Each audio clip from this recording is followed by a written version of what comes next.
Got my eyes straight ahead, got my head in the game. With the red light on, I'm just waiting for the change. Keep my head down low. Hi, I'm Jay Fallon. Thanks for listening to The Slippery Slope. So this story, it's been out for a few days now. I just wanted to comment on it. There's a few things that really surprised me in some ways, and other parts of the story, I think, well, what did we all expect? It surprises me the way people are reacting, and they seem so surprised in what the Church of England has done. Yet, if you look at where the Church of England has been going for quite a while, you would think, well, okay, it's not that surprising. I think they possibly stopped being a church long before they made this announcement. So the story, what I'm talking about is how the Church of England has decided that they are going to take church, the word church, out of their title. Uh, so I'll just read you a bit of this headline here. It came through on MSN. Like I said, this story has been here for a little while, but it's interesting. So, Church of England dropping word church to be more modern because it obviously, well, as we all know, if you're a Christian, it makes a lot of sense to try and be more modern and not just follow the word of God. That's always helpful. I'm being facetious. So, the Church of England is increasingly dropping the word church in favor of relevant and modern sounding descriptions such as community, a new study suggests. Now, when these places they want to become more relevant, they're just on a slippery slope. Becoming more relevant just signals that they are disregarding the word of God and placing more emphasis on modern culture, on culture. And if you're going to disregard the word of God, you're not really a church anyway. You're everything that you're based on, your beliefs, it makes you different from the rest of the world because you're following the teachings that are in the Bible. You're following the word of God. This is what the word of God has said. This is what you're following. This is what you're obeying. This is why you're obeying it. You're not just out there trying to be more modern, more relevant. If you're a Christian, you believe that you have the truth. The Bible leads us to the truth. Like Jesus is saying that, narrow is the way. Narrow is the way. Okay, not broad, not broad, it's narrow. The word of God is very narrow. In the way it describes it, it's not trying to be relevant. The word of God is just trying, it's not trying, it's not the way to say it. It's showing you truth. Like Jesus said, I am the way. He is the way, the truth. I am the way, the truth. He is the truth. And yet, so why are we so surprised when we see the Church of England, or whatever they want to be called now, when they see them trying to be more modern, more relevant? I think it's because they're not actually a church. They stopped being a church a long time ago. So the Anglican Church, I always get mixed up with this because the Church of England is the Anglican Church, apparently. So appears to be increasingly avoiding the word church when discussing the creation of new worshipping communities and congregations, a report has found. So the Center for Church Planting Theology and Research looked at the language used by 11 dioceses to describe new churches. The creation of a new church group is traditionally referred to as a church plant. But the report found that while 900 new churches had been started by the diocese in the past decade, none had used the phrase church plant as the primary way to describe the project. The report's author, Reverend Dr. Will Folger, vicar of St. Nicholas in Durham, found that 6 of the 11 dioceses used the language of worship in their main descriptor of new church projects, two used congregation, and 7 used community. Dr. Giles Fraser, vicar of St. Anne's, Kew, told the Telegraph that this apparent reluctance to use the word church reflects a misplaced desire to be relevant and modern sounding. But like I said, can we really be, should we really be surprised with the way we're going? So I've checked out a few different things with the way the Anglican or the Church of England has been going. So this report here, which comes out, it says Synod signals support for Anglican way forward on same-sex relationships. This came out just in July 2024. The Church of England's General Synod, which is like their church's parliament, has given agreement in principle to taking forward outline proposals for the wider use of prayers, asking for God's blessing for same-sex couples in church services, asking for God's blessing. Okay, so the word of God, God has specifically said that you shouldn't, that men should not lay with men, women should not lay with women. Okay, specifically said it, and yet they want to ask for God's blessing. Hey, we know that you said this, God, but we want to disregard what the word of God said. We want to disregard teachings in the Bible.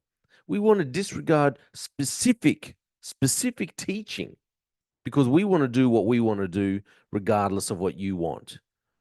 I'll just bring the article up so you can see what I'm talking about. So the Synod, so the Church of England says that here. Okay, so Synod members supported a motion signaling approval for a broad package of proposals designed to help hold the church together amid deep disagreements over questions of sexuality. A selection of readings and prayers of thanksgiving, dedication, and asking for God's blessing for same sex couples, known as prayers of love and faith, are already in use in part as part of regular services in some churches, such as a Sunday Eucharist or evensong. The package of proposals include possible arrangements for the use of the prayers of love and faith in special or standalone services alongside delegated Episcopal ministry and work to provide a timetable towards a decision on clergy in same-sex civil marriages. But the thing is, you've got to ask, do any of these people, does the Church of England, does the clergy, does this church parliament, do they actually look at the Bible and say, well, what does the Bible say? What does the word of God actually say about any of this? So, for one, here, Paul is teaching, and he's talking in First Timothy chapter 4, and it's titled "The Great Apostasy," and he says, "Now the Spirit expressly says that in latter times." So when he says latter times, when they use the phrase latter times, talking about in the times towards the very end, before the second coming of Christ, in the very late times, okay? Some will depart from the faith, giving heed to deceiving spirits and doctrines of demons, speaking lies in hypocrisy, having their own conscience seared with a hot iron, forbidding to marry and commanding to abstain from foods, other versions say meat, which God created to be received with thanksgiving by those who believe and know the truth. It's funny, whenever I heard that verse when I was younger, I always thought, I had in my mind, I imagined like more along the lines of weird occults or just other really weird religions that really had nothing to do with the word of God. And yet we're seeing places which supposedly were founded on the word of God, on the Bible. And they're the ones who are departed from the faith, giving heed to deceiving spirits. So again, in Timothy, this is in 2 Timothy chapter 4, Paul says, I charge you therefore before God and the Lord Jesus Christ, who will judge the living and the dead at his appearing and his kingdom. Preach the word, be ready in season and out of season, convince, rebuke, exhort with all long suffering and teaching, for the time will come when they will not endure sound doctrine, but according to their own desires, because they have itching ears. They will heap up for themselves teachers. And isn't this what we're seeing right now? They have itching ears. You, you can see what's happening in the Church of England. They're saying, well, this is the way modern society is now. We all have to accept the LGBT rainbow ABC community. So therefore, we have to move along in the times, and we don't want to be just following the word of God, because the word of God says, hey, this is sin. Sex outside of marriage is sin. That's adultery. Men sleeping with men, homosexuality, women sleeping with women, that's wrong. And, we don't want to follow the word of God. We want to make up our own doctrine because we don't want to offend people. We just want to be someone who, what they say, well, this is just love is love, and we want to show love, and all they talk about is, oh, Jesus is just love. He's just accepting, but they're not following the word of God. So, and that's what I'm saying. The Church of England, okay, they've going down this path where they're taking out church of their title, seem to be. Should we really be that surprised when they're trying to, well, you can be in the clergy and be in a same sex relationship, and they want to be able to pray for people, and, have a working out how they can pray and how they can have acceptance, because maybe God's changed his mind, apparently. I'll go to another verse now. Talking about the word church, it's the church didn't make up the word church. The church isn't the one who said, well, we're going to call ourselves the church. It was, or we've decided what we're going to do. In Matthew, okay, when Jesus is talking to Peter, and Jesus is asking his disciples, who do you say I am? And so the disciples say, he said, who do men say that I, the Son of Man, am? So they said, these disciples have said to him, some say John the Baptist, some say Elijah, and others Jeremiah or one of the prophets. So he says to them, but who do you say that I am? Simon Peter answered and said, you are the Christ, the Son of the living God. Jesus answered and said to him, blessed are you, Simon Bar-Jonah, for flesh and blood has not revealed this to you, but my Father who is in heaven. And I say to you that you are Peter, and on this rock I will build my church. I think that was actually the first time that the word church, well, is used. So it's Jesus who says, on this rock I will build my church. When he says that, he's not talking about, I don't think he's not talking saying, oh, Peter, because Peter means rock, I'll build my church on you. He's building it because Peter had this revelation saying, you are the Christ, the Son of the living God. That is the revelation. He is the Christ. He is the living God. So on the church, they're going to build the church on Christ. They've had that revelation. Jesus was the Christ, is the Christ, the Son of the living God. And on Jesus, he's going to build a church. Jesus is the one that calls it the church. And he says, and the gates of Hades, the gates of hell shall not prevail against it. And I'll give you and I'll give you the keys of the kingdom of heaven. And whatever you bind on earth will be bound in heaven, and whatever you loose on earth will be loosed in heaven.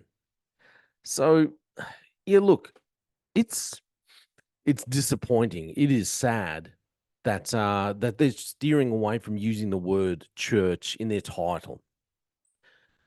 I would say it's even more disappointing that that they're embracing the LGBT community instead of teaching what sin is, instead of teaching the word of God.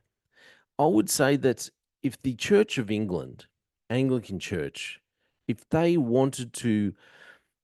really cared about their fellow humans, if they really cared about humanity, if they really wanted to see souls saved, they would preach the word of God. They would preach the hard truth that is the word of God. They would preach that Jesus is the way, the truth, and the life, and no one will come to the Father but through him.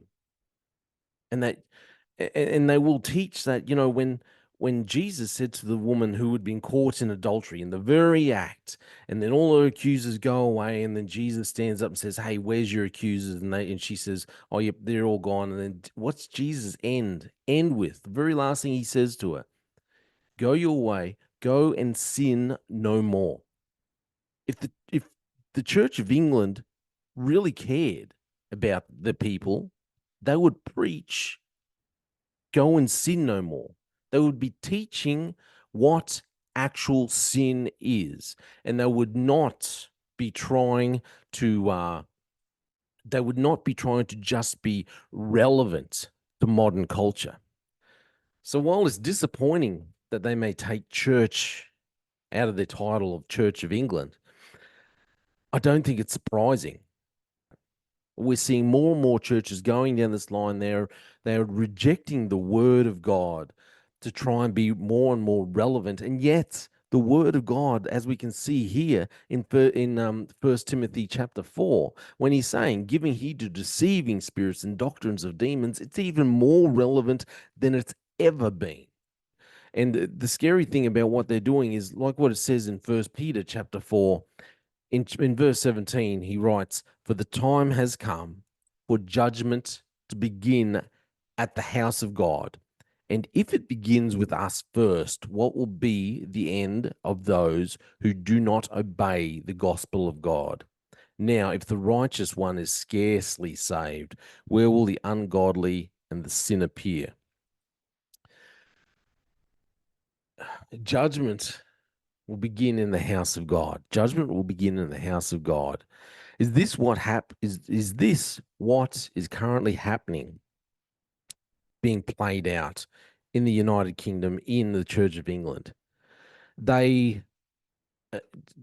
for too long, have been embracing ideology that is not based on biblical principles, not based on sound Bible teaching, and they're being judged. They are being judged. The United Kingdom is being judged. That's what I wonder. And look, it's not that Australia is any better off, or is any better, to be honest, in the way our churches are run at the moment either. Some of our churches. This, to me, I believe, this is even more relevant given those scriptures, and even more scriptures, given those scriptures that I've spoken about in Matthew and Timothy, 1 Timothy, 2 Timothy, 1 Peter. This just shows how relevant the Bible is today when it's teaching, when it's showing where mankind will be in the latter times. Anyway, that's just my opinion. It is sad what's happened, what these decisions that the Church of England have made. But I don't think it's surprising, and I think we're going to see more and more of this kind of behavior being played out in the so-called church. That's my opinion. I'm Jay Fallon. Thank you for listening to The Slippery Slope. They just fuel a desire that will take me higher. I'm on fire.